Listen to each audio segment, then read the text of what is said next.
देवमल्लमामध्ये भाव ओसंडून जात होता. तिने कपिलेच्या पाठीवरून प्रेमाने हात फिरवून, आई कामधेनू, तू धन्य, माझ्या बाळासाठी दूध दिलंस, असं म्हणत स्वयंपाक खोलीत आली.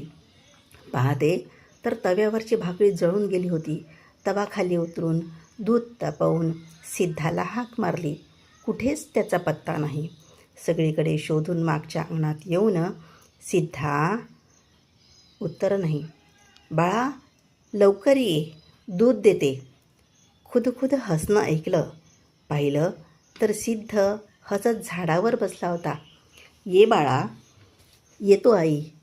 तुझा पदर पसर, मी जांभळं टाकतो. कधी त्या झाडाला फळ आलेलं नव्हतं. पुष्कळ दिवसांनी आलेलं हे फळ खूप गोड आहे पहा. पदर पसरून उभ्या राहिलेल्या